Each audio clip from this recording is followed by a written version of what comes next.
శ్రీమద్భగవద్గీత 7వ అధ్యాయంలోని 6వ శ్లోకం. ఏతద్యోనీని భూతాని సర్వాణీత్యుపధారయ అహం కృత్స్నస్య జగతః ప్రభవః ప్రళయస్తథా. సర్వాణి భూతాని సమస్త ప్రాణులను, ఏతత్ యోనిని ఈ రెండు ప్రకృతుల నుండియే ఉత్పన్నములు అగుచున్నవి. అహం నేను, కృత్స్నస్య జగతః సమస్త జగత్తునకు, ప్రభవః పుట్టుక స్థానము, తథా అట్లే, ప్రళయః విలీన స్థానము అనగా సమస్త జగత్తునకు నేనే మూల కారణము. ఇది ఉపధారయ అని ఎరుంగుము. ఓ అర్జున, సమస్త ప్రాణులను ఈ రెండు విధములైన ప్రకృతుల నుండియే ఉత్పన్నములు అవుతున్నవి. ఈ జగత్తు యొక్క ప్రభవము, ప్రళయము నా వలననే జరుగుతున్నవి. అనగా ఈ సంపూర్ణ జగత్తునకు నేనే మూల కారణము. మనిషి అంటే ఏమిటి? మ్యాటర్ ప్లస్ చైతన్యం అంటే అపరాప్రకృతి, పరాప్రకృతి. భగవానుడు చెప్పినట్టు భూమిరాపో అనలో వాయు ఖమ్మనో బుద్ధిరేవచ అహంకార ఇతీయం మే భిన్నా ప్రకృతి నష్టత.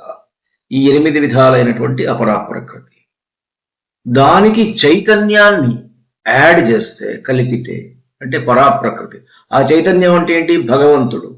భగవంతుడిలోని ఒక చిన్న అంశ. అంటే భగవంతుడి నుంచి ఆ చైతన్యం వేరు కాదు, అద్వైతము. కానీ భగవంతుడు ఒక పెద్ద సముద్రం అయితే ఈ చైతన్యం అనేటువంటిది ఒక చిన్న నీటి బొట్టు. విశిష్ట అద్వైతం. చాలా గొప్ప గొప్ప థాట్స్ అండి ఇవి. అంటే ఈ అపరాప్రకృతి, ఈ పరాప్రకృతి ద్వారానే మొత్తం ఈ సృష్టి అంతా, సమస్త సృష్టి అంతా కూడాను ఉత్పన్నమవుతున్నది. ఈ సంపూర్ణ జగత్తుకు నేనే మూల కారణము అని పరమాత్మ చెప్తున్నారు. చరాచర ప్రాణులన్నీ నా ఈ రెండు ప్రకృతుల నుండి, అంటే జడ ప్రకృతి అయిన అపరాప్రకృతి అంటే ఇనర్ట్ బాడీ, ప్లస్ జీవభూతమైన పరాప్రకృతి అంటే చైతన్యం అంటే consciousness. Inert body and consciousness కదా హ్యూమన్ బీయింగ్. కాన్షియస్నెస్ పోతే, శివం పోతే మిగిలేది శవమే కదా.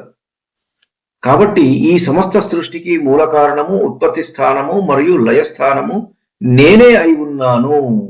ఈ శ్లోకంలో భగవానుడు సృష్టి రహస్యాన్ని వివరిస్తున్నారు. అంతకుముందు శ్లోకాల్లో చెప్పినట్టు పంచభూతాలు, మనస్సు, బుద్ధి, అహంకారం అనేటువంటి అపరాప్రకృతి, అలాగే జీవుడిగా వ్యక్తమయ్యే పరాప్రకృతి, ఈ రెండింటి కలయిక ద్వారానే ప్రపంచంలోని సమస్త జీవరాశులు ఉనికిలోకి వస్తున్నాయి అని చెప్పి సృష్టి రహస్యాన్ని మనకు చెప్పారు పరమాత్మ. రాయి పూర్తి జడం, 99% జడం. చైతన్యము ఉన్నది అని అనుకుంటే కొన్ని రాళ్ళు కూడా పెరుగుతూ ఉంటాయి. ఉన్నది అనుకుంటే ఎక్కడో 0.0001% అనుకుంటాం. ఆ రాయి నుంచి రకరకాల, ఇప్పుడు రాయి ఉంది, దాని తర్వాత నెక్స్ట్ ఇట్లా ఎన్నో రకాల చిన్న చిన్న ప్రాణులు, చాలా స్వల్పమైనటువంటి ప్రాణులు, జడంగా ఉన్నటువంటిది. చెట్టు ఉన్నది, జడ ప్రకృతి ఉంది, దానిలో చైతన్యం ఉంది, దానికి ప్రాణం కూడా ఉంది. కానీ ఆ ప్రాణ స్థాయి, ఆ చైతన్య స్థాయి అది కదలగలిగేటువంటిది కాదు. ఆ దాని చైతన్య స్థాయి ఎంతవరకు ఉంది అనేటువంటిది మనకు అర్థమవుతుంది. ఆ తర్వాత మిగిలిన ప్రాణులన్నింటినీ చూసుకుంటూ వస్తే ఫైనల్గా మనిషి దగ్గరికి వచ్చేప్పటికి ఏమవుతుంది? వీడి చైతన్య స్థాయి చాలా ఎక్కువ, కాన్షియస్నెస్ లెవెల్స్. ఇతనికి ఉన్నటువంటి మ్యాటర్, ఇనర్ట్ మ్యాటర్, జడ ప్రకృతి ప్లస్ పరాప్రకృతి.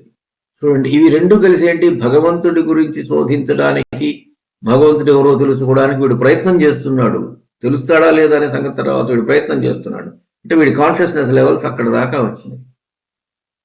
ఇది ఇట్లా ఒక అత్యంత సూక్ష్మమైనటువంటి చైతన్యం నుంచి కొంత పెరిగినట్టు మనం పూర్తిగా 100% చైతన్యం అయితే మనమే పరమాత్మ.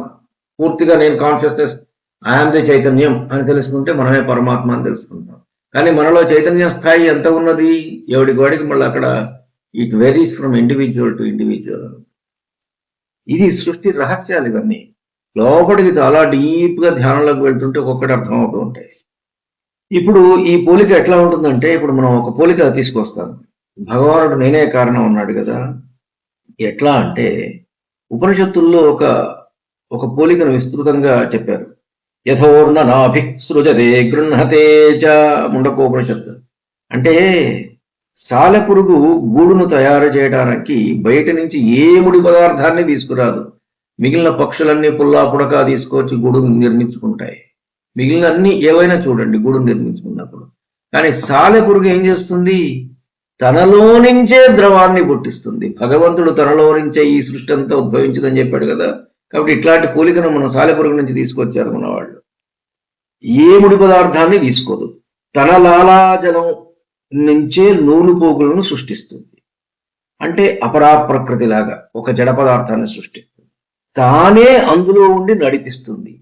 ఆ పరాప్రకృతిలాగా తానే నూలు పోగులను తీసుకుని తన లాలాజలం నుంచే నూలు పోగులను సృష్టించి ఒక గూడు నిర్మించి దాంట్లో తానే నడుస్తుంది. అది పరాప్రకృతిలాగా. మళ్ళీ సమయం వచ్చినప్పుడు ఏం చేస్తుంది? ఆ గూడంతటిని కూడా తనలోకి ఉపసంహరించుకుంటుంది. It withdraws into its. చూడండి ఎంత అద్భుతంగా ఉందో. అదే ప్రళయం. భగవంతుడి యొక్క సృష్టి క్రమాన్ని అర్థం చేసుకోవాలంటే జాగ్రత్తగా సాలెపురుగును అబ్జర్వ్ చేస్తే చాలు. తనలో నుంచే సృష్టిస్తున్నది, మళ్ళీ తనలోకే తీసుకుంటున్నది. భగవానుడు కూడా అంతే. సృష్టికి ఉపాదాన కారణం అంటే మెటీరియల్, తానే నిమిత్త కారణము మేకర్. మెటీరియల్ తానే అయింది, మేకరు తానే అయింది. ఇది నిర్మించడానికి అవసరమైన మెటీరియల్ తానే, మేకర్ కూడా తానే అయింది.